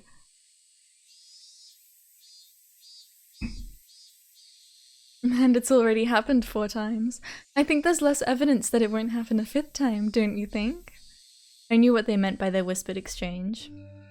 On the day of Watanagashi, a freak death always occurs, which people call Oyashiro-sama's curse, and a disappearance occurs that people call being demoned away. These strange events had happened 4 years running, and Watanagashi, rapidly approaching the day after tomorrow, marked the 5th. Oyashiro-sama puts a curse on enemies of the village, eh? If it does happen this year, I wonder, who will find themselves at gunpoint? Oh, and I always come here to pray and donate money whenever I visit. It won't be me for sure. Yeah, for sure, for sure. Oh, is that so? They say that Oyashiro-sama has been especially harsh on outsiders recently, you know. Mayabara-kun may have only just moved in, but he's a proper member of Hinamizawa. But you, Jiro-san, are a stranger who only comes once a year. I wonder, will he let you go this year? I wonder if it will be Tomitake or if it'll be, Teppei, because he's just shown up. I wonder if there's some kind of, like, maybe Teppei is like counted as more of an outsider, but he also did live here. But he also lived here and he came back. So, I don't know, we'll see. That's harsh. Tomitake-san was the only one with a pained grin, but we all were smiling, me included. Oyashiro-sama, the one who used a curse to kill people involved with the dam construction project. One after the next. He killed the dam construction manager, killed Satoko's parents for supporting it, and the next year he even killed her aunt. Ekanines, what's up? Good to see ya, good to see ya. Hope you're well. If the demoning away was part of that curse, then you could add Satoshi to the list of victims. As I thought about it, I realized that the serial freak death incidents, the overwhelming majority had the last name Hojo. Half of the deaths and disappearances had come from the Hojo family. It's in your phone predictive texting? Oh my god, I'm in your phone. Let me out! Let me out! The Hojo family lived here in Hinamizawa. Does that mean Oyashiro-sama punished and cursed them particularly harshly because despite that they'd been in favor of the dam? Why am I in your phone? Shh. Shh. Did you eat my RAM? Shh. Don't worry about it. Shh. Have you heard the news that Satoko's uncle has returned?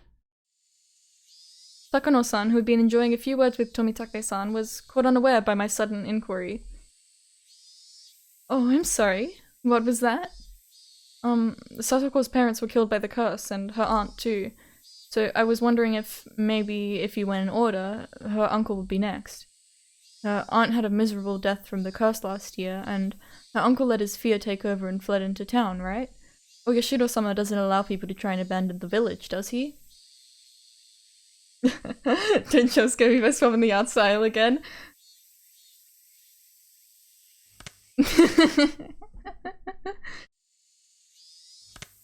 Holy shit. Why is he like that? The lighting on his abs.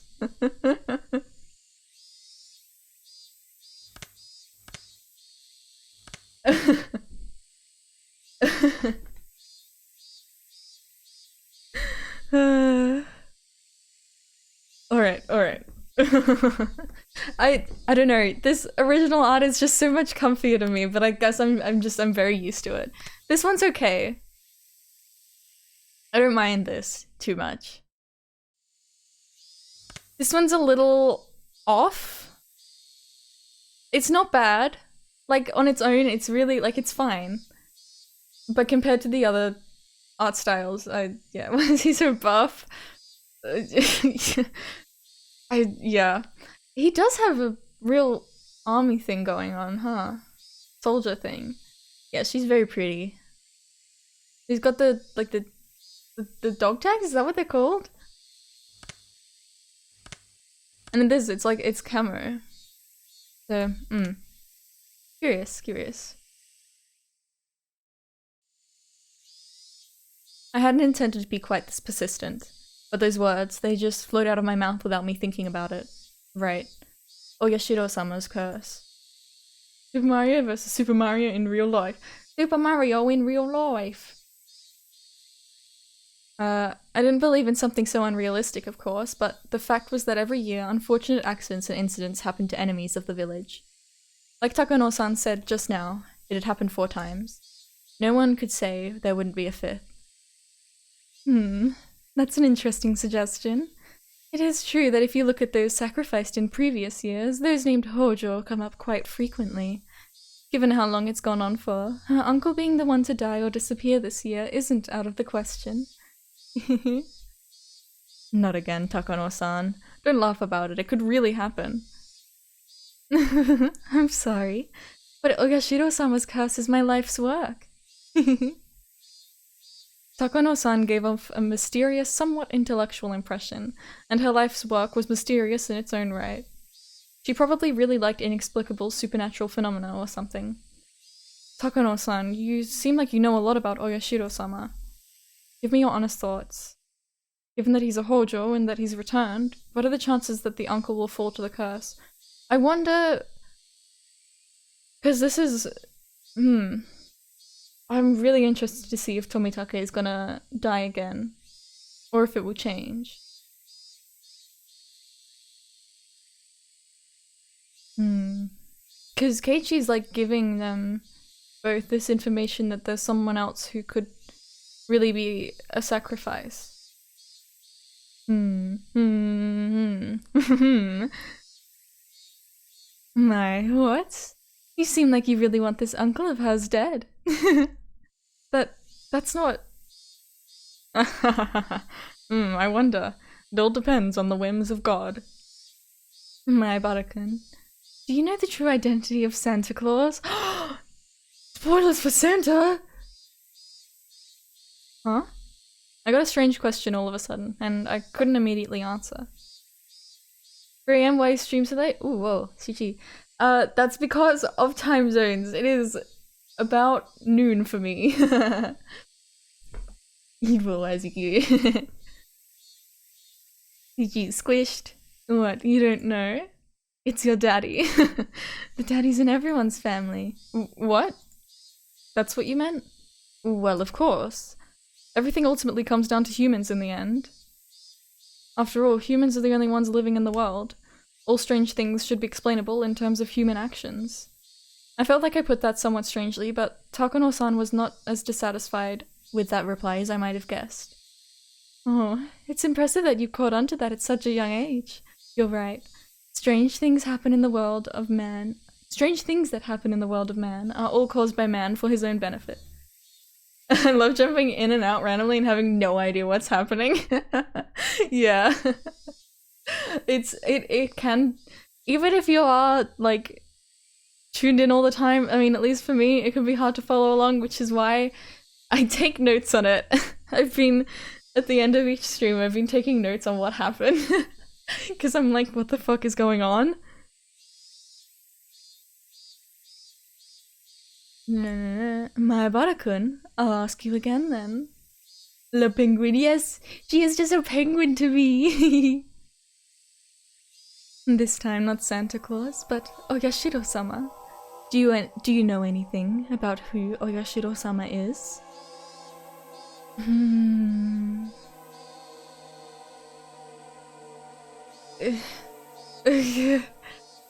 Le penguin everywhere.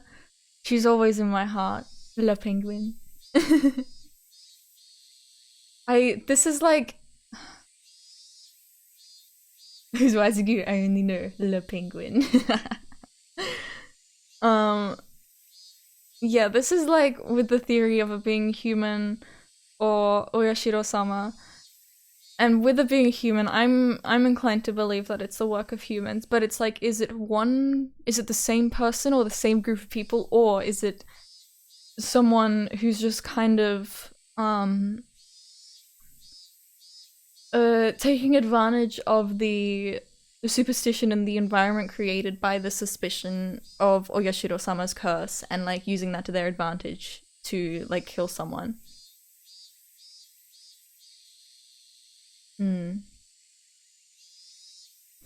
Takano-san took a step towards me and gazed into my eyes as she asked. Santa Claus was really the parents of every family's children. Santa Claus was really the parents of every family's children. Wow, Santa Claus is the parents of everyone? Santa Claus gets around. If lionizing?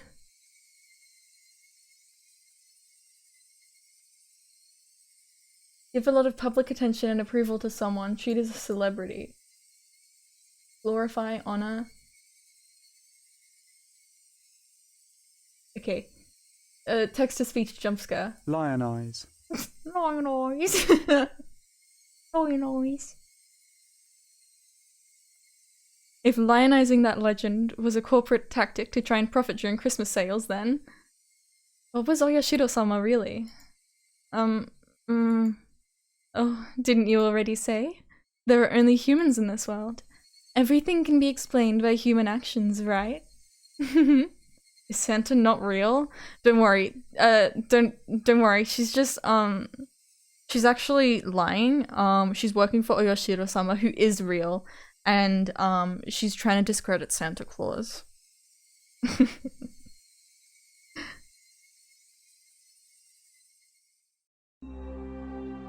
Mayabara-kun, keep this to yourself, okay? Don't tell anyone else about the truth of Santa. My life is a lie. This string of freak death incidents attributed to Oyashiro-sama's curse. Takano-san's view is that they may be premeditated homicides performed by the people of Hinamizawa based on some kind of ceremony. No, don't misunderstand me. My life's work is to research teachings, thoughts, and cultures from the viewpoint of folklorism. I don't really care at all about who the culprit really is. Just keep that in mind, please. I could tell only that she was saying some crazy stuff. To use a food analogy, like you'd force-feed a duck to be fattened, she forced her words down my throat. That's what it felt like. To understand that in the first place, you have to go all the way back to ancient times, when Hinamizawa was called Onigafuchi, or the Demon's Abyss. The transcendents who lived there believed themselves to carry the blood of demons, and so were only half human. Takano-san, having entered her home field, leaned forward and began to speak of ridiculous matters. Tomitake-san realized she was overawing me, and interrupted for me. Takano-san, you can't just chatter on about that stuff to Mayabara-kun. Look, he's really confused. Oh my, are you? If you want to hear more, ask me any time. I have heaps of the grotesque stories that boys your age seem to love hearing. Thank you. If I feel like it, I will. For now, I softly and safely gave my refusal.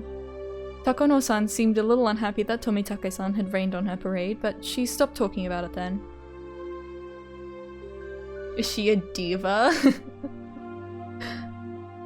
Even so, it was still a very interesting story. That Oyashiro-sama's curse, which we thought of as strange freak deaths, were really homicides perpetrated by people of the village. Does she slay, queen? I mean, she kind of does. And I think she also might slay, literally, but that's just a theory, a game theory.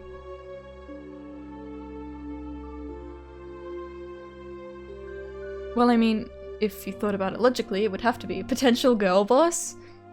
I think, yeah, I would say she's a girl boss. Yeah. People wouldn't be dying, if you thought about it logically, it would have to be. People wouldn't be dying because of a curse. Someone's obviously killing people and making it look like one. Indeed. As for what that is, it might be safer not to try and find out. You seem like you know, Takano-san. You may not have proof, but you seem like you believe it. Yeah, sorry everyone, it was me. Oh my, why do you think that? I just kind of felt it vaguely. It didn't seem like her extreme passion for this research would calm down just because of these things. Just because these things were taboo, or because it was safer and easier. This person loved walking through the profound, forbidden abyss of risks and taboos. Let's leave it at that, Keiichi-kun. I just helped you escape and now you're trying to talk about Oyashiro-sama again. I wanted to take a nice walk while it was still cool. Tomitake-san seemed a little disappointed not to be able to go on the date he'd planned since I had brought up a weird topic. But right now, there was something I wanted to ask, just for a little bit. So tired? It's 3 AM for you, huh? If you can get some sleep, Echo Nines. Thanks for dropping by. And that was about whether Satoko's uncle will be chosen for the cast this year. If he was, then another miracle would happen, just like last year. Bye bye Egger9s on twitch.tv. A terrible incident would happen again, but it would release Satoko from her unfortunate circumstances once more. Well, I do have a few suspicions as to the kind of people who would probably become involved, of course. It's a natural, inevitable conclusion for anyone who's researched the history of Onigafuchi village. Who do you mean? What would I do if I knew? I asked that question to the other me deep inside, but got no reply. How enthusiastic. What would you do if you knew? Nothing really. If you found out, you might get into danger yourself, you know. Maybe the 5th year's curse would be you. Takono-san, toying with taboo, gave a devilish, satisfied smile, as though nothing in the world would be more amusing. She was probably trying to tease me, but I didn't feel like going along with her little game one bit. You'd like to talk pretty big, but you don't really know yourself, do you, Takono-san? I'd felt a tinge of irritation at Takono-san's roundabout way of speaking, but those emotions escaped my mouth, like water flowing through a strainer. Even I was surprised at how directly I had spoken out about what I felt. Of course, I wasn't the only one taken aback. Oh my, you're something. You may be just a boy, but you can still provoke people. How unexpectedly rugged. I don't dislike people like that, you know. Takono-san's tongue poked out of her mouth, and I was convinced that it was long, thin, and split in the middle like a snake's. Alright, I'll tell you then. But you have to promise me 3 things first. 1, not to regret it, no matter what I tell you. 2, not to tell it to anyone. 3, not to tell anyone I told you. I gulped firmly and nodded. Tomitake-san made an exaggerated expression of distress, gave a dry, vague smile, and lit a cigarette. Please tell me. Who is putting this curse on people? Who is it? Who's deciding who gets cursed? Oh shit. What? Oh god, what is she gonna say? And after I said that, I finally realized why I wanted to know. Hey, don't leave me hanging! Hey, hey, hey, hey, hey! Hey, hey, hey, hey, hey! Hey, hey, hey, hey, hey!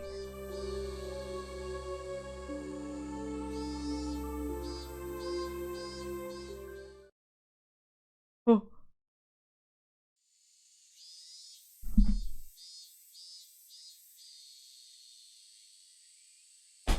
You're not gonna tell me? You're gonna tell me, Wazigu?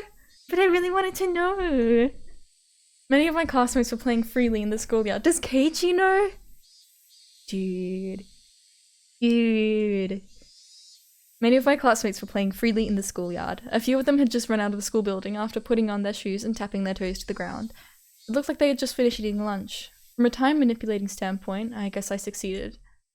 Oh, Mayabara-san, are you okay? A few girls noticed me and came running over. It was only natural they were worried. You'd think if someone wasn't there in the morning, they'd be out the rest of the day. Well, I'm just late for school. Don't worry about it. Anyway, what about Satoko? Did she come today? The girls exchanged glances. I saw a thin shadow fall over their faces and knew the answer without needing to hear them reply. Satoko was absent today too. When all was said and done, after being out 3 days, she'd only come back for 1. And now she was out again. Who knew if she would come tomorrow? Yeah, but the teacher said she got a phone call from Satoko-chan. She said she had a cold. Chie-sensei said everyone should make sure to rinse their mouths out really well. Wait a minute, Chie-sensei. It's a little too thick-headed, don't you think? You're a teacher, aren't you? Why can't you be more sensitive and catch on to the fact that your pupil is sending out an SOS? But even if she did, there was nothing we could hope for. The most she could do was a home visitation. She didn't have any right to take Satoko from her uncle into safety. No matter the result, it would end up just like the public agencies, with a wait-and-see attitude. It would just piss Satoko's uncle off, and her suffering would only grow deeper. Then wasn't saying she had a cold the best option? She was right. Be careful not to catch a cold, got it? You can go now. There's still plenty of time left in lunch break. The girls excitedly scattered into the schoolyard. Oh, Keiichi-kun! Rena was yelling out the classroom window, waving her hand. A moment later, Mion and Rika-chan poked their heads out too. We were very worried that even you would be absent today. Thank goodness! You don't seem sick, you look pretty okay. I felt a little uncomfortable with her saying that I didn't look sick, but I didn't care that much. What happened? Overslept? Well, late is late. Think if I said I was late because of a train accident, she'd let it slide? You overslept? Mion was being a bit persistent. Was she going to put on her club president cap and scold me for being late? Well, maybe she didn't have it in for me, so I briefly stated that she was right. And there's still more bento. Everyone eat up. Without Keiichi-kun here, we couldn't have any fun. Satoko is still absent, huh? Even Rena, feigning cheerfulness, couldn't stand to hear that, and her face darkened. She called this morning. Apparently she said her cold came back and she was staying home again. She said it might go on for a while too. She must be sad, so we were all talking about going to visit. What are you saying, Rika-chan? I'm pleased with Rika-chan wearing a wide smile as though it was a happy occasion. I threw cold water on her. We know best of all she doesn't have a cold, don't we?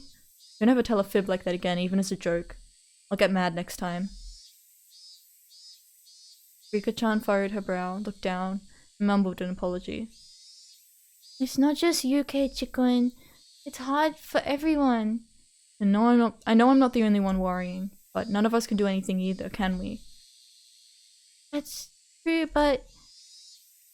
I got the feeling I would cause another fight if this exchange went on, so I apologized first. Sorry. I'm sorry, so forget about what I just said. It's hard for everyone, right? It must be. It was at least clear, however, that I was the only one who had worried so much about rescuing her. At the very least, everyone else probably got the normal amount of sleep last night. Probably had good dreams too. They definitely hadn't. Stayed up all night thinking so desperately. I know it might not be what you want to hear right after you get to school, but you were late today, Kei-chan. Did it have anything to do with Satoko being absent? Huh? Mion, what are you talking about? Sometimes you act kind of foolhardy, Kei-chan. When both you and her were absent this morning, we seriously thought you might have kidnapped her and hidden her somewhere. Easy for you to say. If I could have, I'd done that last night. None of them had really thought about how difficult that clear-as-day solution was. I was up thinking all night, thinking until the night was brightening. And then I concluded that I couldn't do anything of the sort. Don't be dumb. I couldn't hide someone. You're right. I'm sorry. I apologize if I upset you. Don't worry about it. Anyway, let's eat some food. I'm starving. I took my bento box out of my bag. Everyone moved to make a spot for me to sit. Mahabara-kun, did you just get here? And just as I was about to stick my chopsticks in, Chie-sensei came along. Yeah, sorry for being late. I overslept. What the heck? Even the teacher was giving me that strange look. When you're finished eating, could you and the president come to the teacher's lounge? There's something I want to talk about. Probably about Satoko, I thought. Mion and Keiichi? Not Rena? Sensei left it at that and went back out into the hallway. Eating lunch can wait. Let's go, Mion. You're right. Mion and I exchanged looks, nodded to each other, and got up. It's probably about Satoko-chan. No doubt about it. They were saying she had a cold, but everyone in class knew the truth. I didn't think that wouldn't have reached the teacher's ears by now. I kept on playing dumb, so I think she gave up on asking me. Revealing the truth to the teacher would only worsen the situation. Was that why she hadn't said anything? Or was it because she was Satoko's friend, and knew that she was trying to endure the trial of her uncle's abuse in order to get her brother to come home? What should we do? Maybe we should just use this chance to get a collective opinion. What do you want to do, Rika-chan? Meep. Satoko's closest and best friend was Rika-chan. However much I pretended to be her nini, it didn't come close to the amount of time they'd spent together, so I felt like her opinion should be held in the highest regard. I know why Satoko was enduring her uncle's torture. Everyone looked startled and turned to me. Back then, whenever Satoko was abused, she probably cried and hid behind her brother. But Satoko thinks that, in the end, that's why her brother ran away. Who did you hear that from? Coach, I bet. I nodded quietly. Satoko believes her brother will come back if she can withstand the abuse. Maybe that's why she's trying to push through. But that assumption has nothing to do with Satoshi coming back. It hurts to say that about Satoko, but it's the truth. Everyone hung their heads. Everyone was thinking the same thing. Satoko probably won't be happy no matter who helps her. She wants to withstand everything with her own strength. Is it really right to respect that? I don't think it is. Even if Satoko hates us for a while, I think there will come a time when we need to save her against her will, and I think that time might be now. I told them all about what I saw and how I felt when I went to Satoko's house yesterday. Keiichi-kun, do you think we should tell someone? Of course, only after we're sure that reporting it to a public agency will guarantee her safety. Without being sure of that, it could just get more dangerous for her instead. It's a difficult problem. You think we can get a definite promise out of the teacher? I had no confidence, but we had to try. Meanwhile, Rika-chan had her hand raised for a while, as if asking for an opportunity to speak. I will leave it to Keiichi. What? Is that okay, Rika-chan? Keiichi is thinking about Satoko more than anybody else here. If Keiichi thinks that we need to tell someone, then I have no complaints. Thanks. Mion, Rena, are you okay with that? Mion seemed to hesitate, not knowing if she should agree. But when she saw Rena's firm nod, she made up her mind and did the same. Okay, let's go, Mion. Right.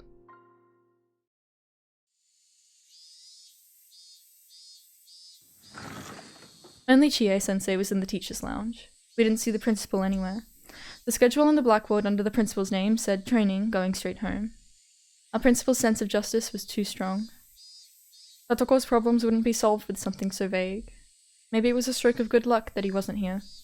When the teacher saw Mion and I come in, she closed up her curry bento, saving the rest for later. Sit over there, please. She told us to take a seat in the chairs directly in front of the principal's seat. I hadn't sat in this chair since doing the paperwork for transferring in. Two of us sat there uncomfortably before the teacher walked over carrying a notebook and a ballpoint pen and sat in front of us. Mayabara-kun, you were absent this morning. Did something happen? I'm sorry, I overslept. Really? I have no reason to lie. She narrowed her eyes at me in suspicion. Now I was sure of it. You wanted to talk about Satoko. In any case, I think you two already know, but your friend Hojo-san has been away frequently lately. Neither Mion nor I had anything to say in response, but the teacher proceeded, not minding. Would you happen to know anything? There are some people in class spreading bad rumors. Mion looked down and remained silent, as though she were being lectured. She sent me a quick glance. Everyone had made up their minds. They'd be leaving things to me. Mion-kun? Or you, Mayabara-kun? It won't get mad or anything, okay? If you know something, I just want you to tell me. Sensei, can we ask you a question first? You must not have anticipated that response. He looked surprised. I don't know what rumors are going around about Satoko in class, but if those rumors happen to be true, what would you do, Sensei? Well, what would I do? If it's true, then I can't leave it alone. Can't leave what alone exactly? What would you do? Sensei's eyebrows shot up. Maybe I said it like I was trying to pick a fight. Mayabara-kun, I'm being serious here. So am I. I'm also being completely serious right now. Please answer me. If it were true, what wouldn't you leave alone? Sensei took a few breaths, then began to speak slowly. First, we have to visit Hojo-san's house to confirm the situation. Her uncle might get mad and drive you away though. Well, okay.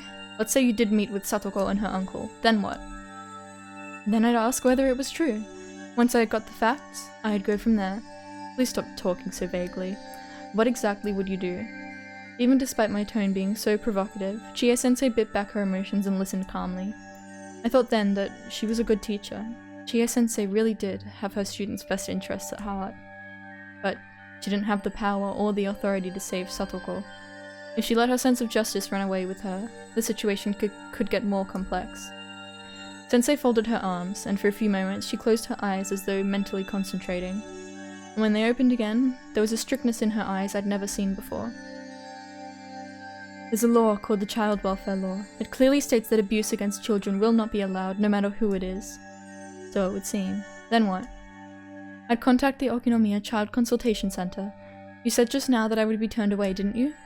Child welfare officers can bring the police with them if the situation demands. They would not submit to intimidation. How many days would it take after you contact the social worker and submit the paperwork for her to be saved? It would be the same day. Their job is to guarantee the immediate safety of children. I know that. That's if they decide there's an urgent need. If they didn't, then they'd do the same as you. They'd go from there. They'd just wait and see, right? They'd just watch. It would make Satoko's uncle's mood sour, and Satoko would be stuck with him there. Kate-chan, that's going a little too far. I'm not lying, am I? Last year or the year before, whatever. That's exactly what happened when the child welfare people came, isn't it? And what happened then? You and Sensei would know about it a lot better than I would. I'd said too much. I didn't need Mion to tell me that. I was talking crazy and itching for a fight.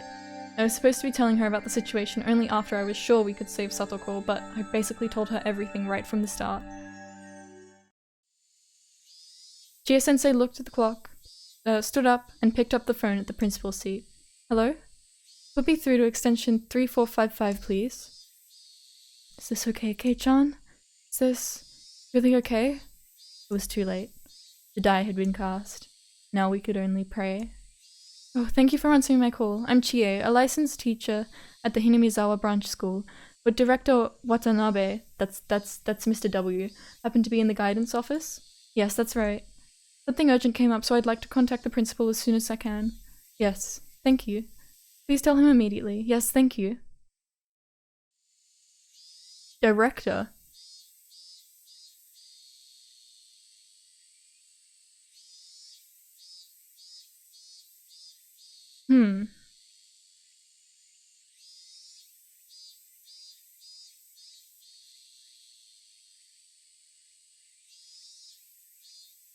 I wonder if in the first episode, when they're talking about the director, maybe that's because someone called, I assume this is like the child welfare people. Maybe someone was concerned about Keiichi's situation, with him being so paranoid. And that's why there were all those people.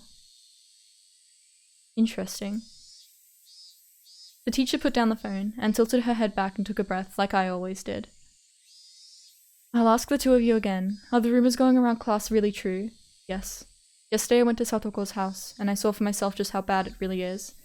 You can leave the rest to me. I'll definitely do something for Satoko-chan. Something? Please stop saying such ambiguous things. Not something. We have to save her. If they end up deciding to wait and see again, how do you plan on taking responsibility? While I was yelling, the phone rang.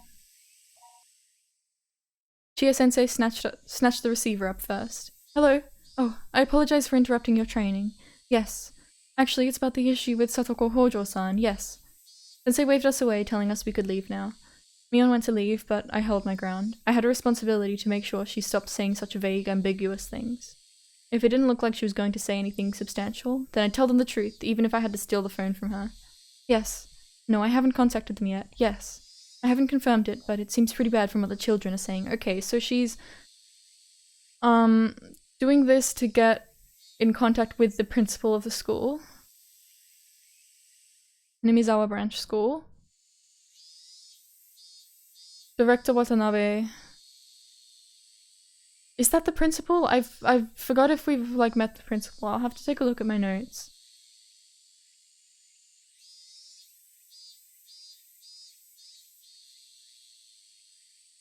It's not just pretty bad. Do something about it, right now. If you're gonna report it, then I don't care who you tell, but I swear if they end up just waiting and watching, I will never forgive you. I yelled angrily at Sensei and the principal on the other end. I wanted to somehow, some way, convey to them just how dangerous her situation was right now. I understand that. I will tell them as much. Mion-kun, please take Mayabata-kun back to the classroom. Yes, ma'am. Let's go, Kate-chan. We should leave this to the teachers now. You better promise. Till the very last moment, I glared at Sensei. Chie-sensei was feeling pressured by the likes of me. Idiot, this isn't the time to feel pressured. Now's the time when you give me a firm nod to reassure me. Even so, we've already left things in her hands. At this point, we really can't do anything but pray. Bang. Mion shut the door to the teacher's lounge.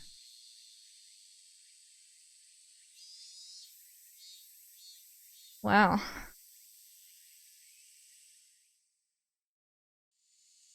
It's interesting this time around they're actually kind of relying on the adults in their life. Alright, let's check out the tips. Article. Article 2, Definition of Child Abuse. The term child abuse means the following acts committed by a custodian, meaning a person who exercises parental authority, a guardian of a minor, or other person who is currently engaged in the custody of a child. Hereinafter the same shall apply. Against a child, meaning a person who is under 18 years of age, hereinafter the same shall apply. 1. Assault the child in a manner that will cause or is likely to cause external injury on the body of a child. Engage in indecency against the child, or cause the child to engage in indecency. Substantially reduce the amount of food for the child, or abandon and neglect the child for a long period in a manner that may interfere with normal development of the child mentally or physically, or otherwise materially fail to perform the duty of a custodian, or speak or behave in a manner that would be significantly traumatic to the child. Article 3. Prohibition of child abuse. No person shall abuse a child. Act number 82 of 2000. Authored by the Minister of Health and Welfare. I mean, yup, it's child abuse. That's what's happening to Satoko. Statistics from the— I forgot to read that, I'm sorry. Year 19 blank. Principal abuses in cases reported to the Ministry of Health and Welfare. Total 5,352. Mother by blood 2,943, 55.0%. Mother not by blood 203, 3.8%. Father by blood 1,445, 27%. Father not by blood 488, 9.1%. Year 19 blank. Instances by type of abuse in cases reported to the Ministry of Health and Welfare. Total 5,352. Physical abuse 2,780, 51.9%. Neglect, abandonment of child 1,728, 32.3%. Psychological abuse 485, 8.6%. Forbidden from going to school 75, 1.4%. Sexual violence 311, 5.8%.